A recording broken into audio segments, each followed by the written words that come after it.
We have individual team members that'll come to us and say, hey, I found a deal that looks like this is one we would buy. It's everything else we're operating. And we've been able to secure deals that way too. It's not just one acquisition guy going out there looking for something. We have a whole team of people that are out there keeping their eyes open to see what looks like something we would operate. Lionshare Bookkeeping believes the key to generating wealth is understanding where it comes from and where it needs to go. They provide bookkeeping and financial coaching exclusively to real estate investors, focusing on cash flow, strategy, and action. Go to lionsharebookkeeping.com/apartments to connect with them now. This is your daily real estate syndication show. I'm your host, Whitney Sewell. We are back again today with our guest, Dave Codera. Man, I hope you listened to yesterday's show. Again, we're going to dive into many things today that I enjoyed talking about. How is he prepared for that recession? How does he know that he's prepared when he's buying these projects? From having enough cash to the type of strategies or advantages multifamily offers, pros, cons. You're going to hear lots of things that they look at when buying multifamily so they know they are prepared and why it's so beneficial at the moment for them. Dave, welcome back to the show. Honored to dive in further with you. I want to encourage the listeners to go back and listen to yesterday's show where Dave dove into how he got started as a senior in high school buying real estate. Incredible story. I want to think about that as I am a father, right? And I'm, raising my children. I want them to think about being an entrepreneur. They don't have to be, but hey, if I can help them, encourage them to think about real estate early on, I hope they follow Dave's and think about buying some rentals when they're young and learning this business. So I encourage you to go back and listen to that episode. And we're going to dive further into, the investment risks and strategies across multifamily and dive into some other aspects of Dave's business and why he did get into some other asset classes. Because I think it's very interesting and a very good point, or even just a smart business move, I think, that they did. And so Dave, welcome back. Oh yeah. Thanks, Whitney. Excited to talk more and go through just more of the opportunities that are out there right now. Well, let's dive into the key considerations around, investing in multifamily that you all are considering, thinking about right now. What does that look like? I think we're looking at buying multifamily or any of the deals that we've bought in that space. There's a lot of talk of just, right now there's a shortage in supply and, it makes it sound like multifamily as a whole has so much room to grow, but it's way more focused and localized than that. Texas and Florida are excellent markets overall for population growth, which is key to having demand. But if you look at apartment deals as a whole, it's not equal in every state. And a lot of things we've focused on when buying those is we want to know not the 5-mile radius, but we want to know like the 1 block radius of what are the potential opportunities with this asset. Example of that would be we bought some townhome deals that are directly across the street from an elementary school.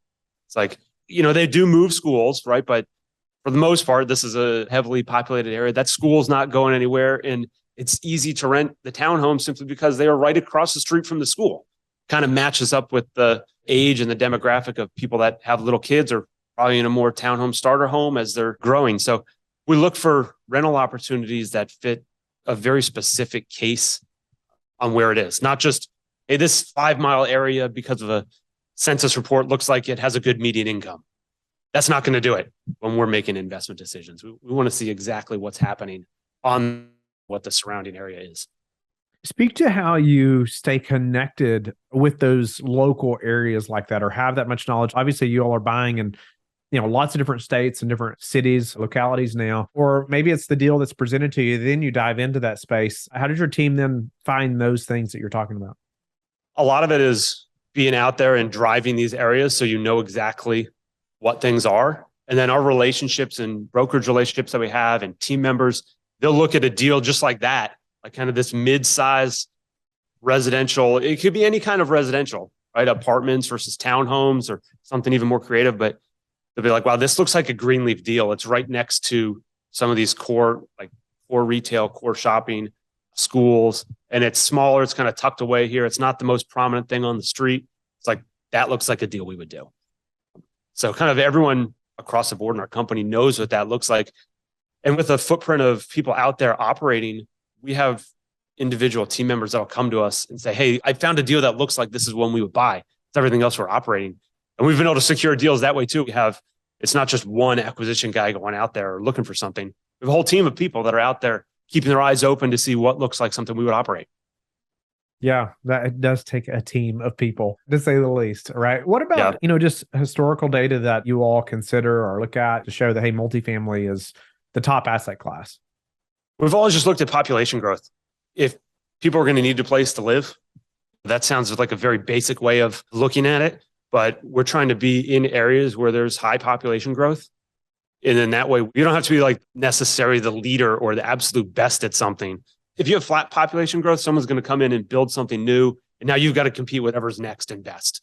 But if you have a growing population area and you have an affordable product, there's going to be demand. Now that demand and prices of that's going to go up and down. You've got to be prepared. It's not always just, it just doesn't always just go up forever, but you're at least in an area with population growth. So, you've got a kind of influx of people all the time. Speak to, even pros and cons of multifamily that maybe, whether we're active or passive, that we should be considering that you all keep in mind. I think one thing right now that when you have to think about when with inflation kind of where it is, and I know they're going to try and bring it back under control and they've already pushed rates a good amount to do that. But when you look at multifamily, for the most part, you have rental rates that renew every year. And there's been a lot of news like, hey, rental rates are up 10 or 15 or 20% because rates renew every year. Commercial assets, they could be 5 years before you have a renewal, but hotels on the other side, they get to reset their rates every day. I don't think there has been a lot of news about hotel rates have doubled. Well, they can raise the rates every single day, and it's seen as it's not like a stable home that you're there. If you want to go to the hotel or don't want to go to the hotel, they're raising their rates. So I think multifamily, you're kind of in that middle ground of you've got 8-9% of your leases that are probably turning every month, and you can stay up to date with where the trends are with inflation or what rates needs to be in your market. You don't have to do it all at once like hotels, and you don't have to wait 5 years in the commercial space. So I think you're in a good middle ground with multifamily purely on that inflation and that rate increase hedge. No doubt about it. I've thought about that a little bit as, we think about our units and what the rents are, and we can fluctuate rents daily as far as new leases, right? As far as what rents are, but you are locked in for a year, but it's not like being locked in for 5 or 10 years, like some retail, stores. And so, what about even moving into 2023 and just advantages you see of being a multifamily investor as we head into 23 and maybe what you expect, 23 to be for Greenleaf? I think the beginning of the year is going to be a little bit slow on finding opportunities as kind of things stable out with higher debt. But one of the core things we've always done as a company is we don't do floating rate debt and we don't really do interest only. So we're normally doing loans that out of the gates are already more expensive because we're paying principal. So we've been comfortable for a long time with a higher cost of debt, and that's continuing right now. So I think that's going to scare some people away of being like, wow, my debt cost is now double. It's like, well, when I look at a lot of our loans where we have a 20-year amortization and we're already paying principal, it's like our debt costs are already pretty high. So we're able to put that into deals and be comfortable with it. So I think that'll help us for opportunities that come up in 2023. So there's definitely going to be, as long as you're in the game, there's always opportunities out there. It's just finding them. It's gotten more and more challenging really over the past 3-4 years to find deals that pencil in multifamily. So saying it's going to be harder, it's like, okay, well, it's been pretty hard compared to 2011 when they were trying to give away apartment buildings. So it's kind of steadily gotten harder and harder over the years to find a good deal. That's probably going to continue in 2023. And there'll be some challenges, but as long as you're in it and you're operating, you'll be able to find what those opportunities are. Yeah, you talked about, I loved what you said. I was writing that down. As long as you're in the game, there's always deals out there. And I just think too, you have to be in the game to even know when a deal is a deal, right? And so, a lot of people will get out and say, nope, I'm not buying anything for a long time. Well, that's fine. But man, you're not going to know when a deal is a deal unless I feel like you're just continually in there, like you're talking about. Are you all going to be continually buying or maybe selling or just holding, or how do you see that over the next year as we anticipate a recession?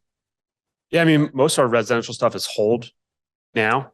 We have a good operating team. So we're pretty content with holding and realizing our distributions. If you think about recession or you think about those challenges, it's important to have reserves and not just a little bit of, not like, oh, I got a couple extra $1,000 in the bank. It's like multifamily, you look at the cost of turnovers, taxes, insurance, like you better have some pretty substantial reserves. And we look at ours, we've got typically we have a year of taxes, insurance, and then operating costs as well. So you have a pretty good reserve balance that you kind of have to maintain through good times and bad. It gets, when things are good, you're like, maybe I should just distribute all these reserves. It's like, you need them.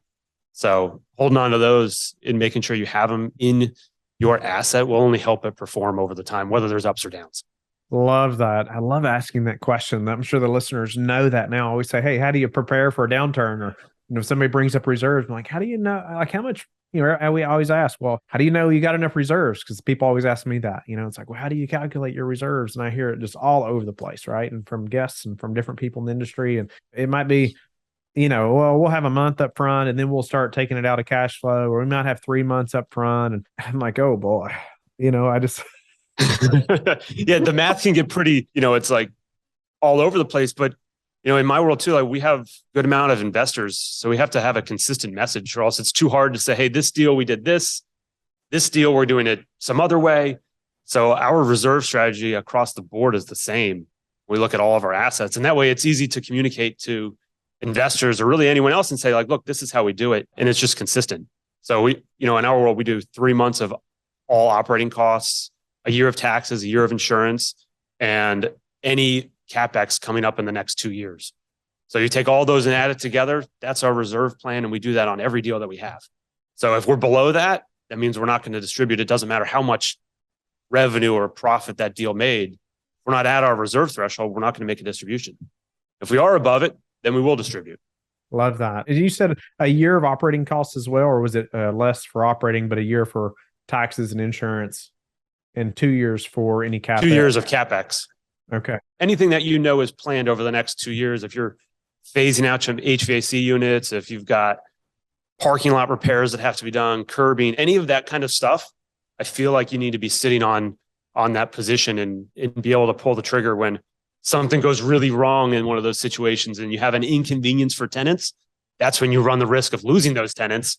If you're not able to fix an HVAC or you're not able to make a gate repair timely, they'll be like, what's going on with this company? They can't afford to fix the gate and they're going to leave. Speak to, I would imagine, so I love your philosophy around reserves, and I've talked about it so many times on the show. I know the listeners are probably tired of hearing me talk about it, but no cash, you crash, right? You got to have some reserves. And so I feel like you're probably as conservative or have larger reserves than about anybody that I've talked to.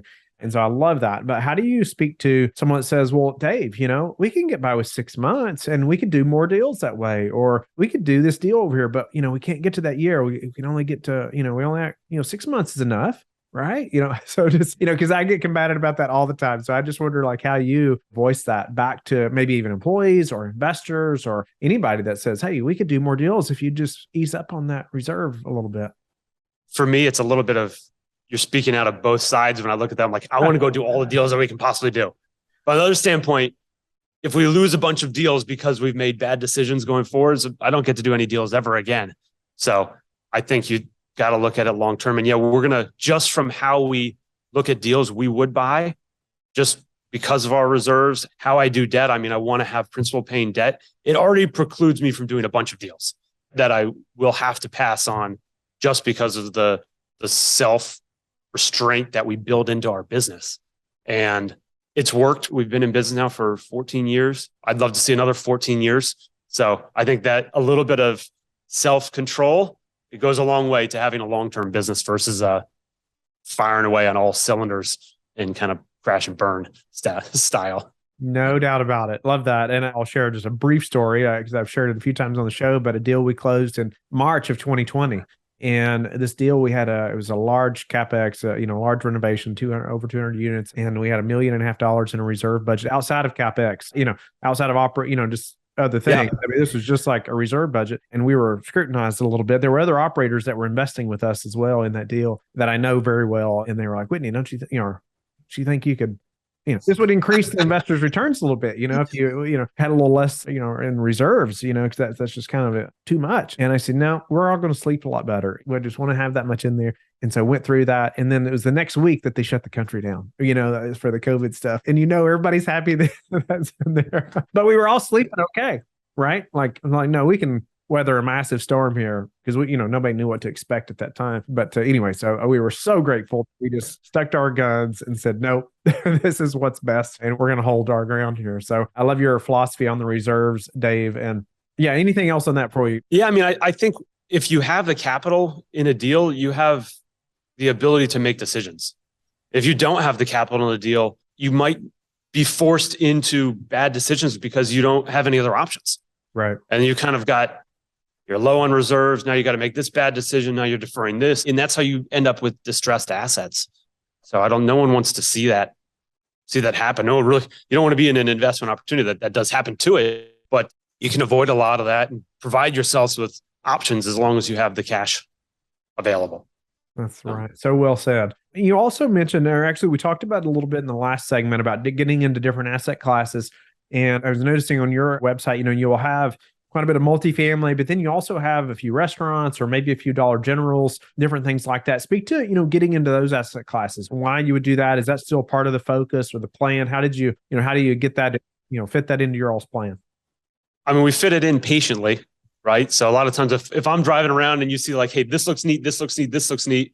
And your team's like, wait a minute here. Like I thought, we'd staying focused. But on the other side of that, a lot of the deals we've bought outside of multifamily started because they were right down the street from a multifamily deal we had. So it was kind of a natural progression of, one multifamily deal we had on a street here in Atlanta, a restaurant. When we don't operate the restaurant or we don't own the restaurant business, but the piece of real estate came up and it was right down the street from an apartment deal that we owned, and we're on this road all the time. So we know the area, we know that it's a good property, and it was vacant at the time. So we purchased that, what is now a restaurant, because it was right next to, we were already there the whole time. So a little bit riskier. It's not, it wasn't something that we were necessarily had a distinct skill set in, but we did know the area very well. We knew we were getting it at a great deal, and we were able to lease that. And now there's an operator in there. They operate the restaurant. They're doing very well. But that's kind of the commercial asset that we were able to get right down the street from one of our apartment buildings. So we have a lot of now commercial assets that are really they're down the street from apartments that we had, and they look pretty similar. So it was something that we could operate. And we knew about them just because we were in that specific area. It wasn't 200 miles away in a different city. So you all are managing anything that's outside of multifamily, you all are managing as well. Correct. Yeah. So we have two teams now. We have a commercial team and a residential team, and they work together. We have the same kind of support team around that for accounting and insurance and CapEx work, but mainly because we are buying 1- and 2-story brick buildings. They're all pretty similar. They're in the same locations. So we can operate those collectively with the team that we have. Yeah, that's awesome. Well, yeah, I just wanted to highlight that to the listeners. I know we talked about staying so focused, but I love that you all said, you know what, we're already in this area. We know this area well. Here's an opportunity, and you all went after it, after these opportunities that were close by other assets that you already had. And so, well, Dave, is there anything else, around our discussion today you want to mention and before we close out this segment? No, I think when you're looking at just other opportunities that are out there, I think you just got to stay focused on the area that you're in. To me, it's like, as long as you can operate and see how something is working, you can get more comfortable with that investment decision, whether you're the general partner in it or if you're one of the limited partners coming in. And we frequently have limited partners that are local, and this is their passive investment. It's not passive for me and my company. We're very much active in it, but they want to be able to come and see their investment dollars at work. They want to come and see how things are happening. So I would encourage people to invite your investors out to the deal, show them what you're doing. We think about, our strategy with our business is really like a triangle of relationships. So we have our investors on one side, we have our tenants and residents, and then we have our team. And the more things we can do that really bring those three pieces together on a piece of real estate, the more comfortable everyone can be with it, and really just the more transparent it is. I think that's what probably everyone wants in life, is transparency. Whether you're a resident, whether you're a tenant, whether you're an investor, you want to know how things are being done, how are those decisions being made, and as transparent as you can be with anyone, I think that'll just make that relationship better and ultimately make your investment perform better as well. Communication is key. right? Yeah, almost in any relationship, it's so important. And that transparency, man, about what's happening. Yeah, it doesn't matter if it's tenants or investors, like you said. Dave, so grateful for your transparency today and just sharing even how you all are, branched out outside of multifamily and why, but then also your thought process behind reserves. And, I love that and just how you laid that out. And I think that's helpful for the listeners who are active investors or passive to hear as well as they're looking at deals to invest in passively or as they're looking at buying deals, right?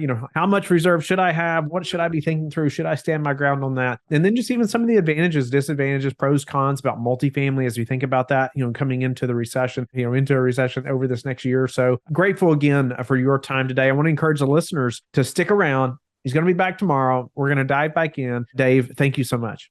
Tell the listeners how they can get in touch with you. Great. Thanks, Whitney. That was fun. How can the listeners get in touch with you, Dave?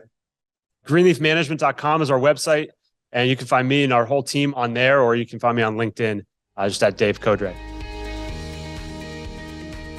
Thank you for being with us again today. I hope that you have learned a lot from the show. Don't forget to like and subscribe. I hope you're telling your friends about the Real Estate Syndication Show and how they can also build wealth in real estate. You can also go to lifebridgecapital.com and start investing today.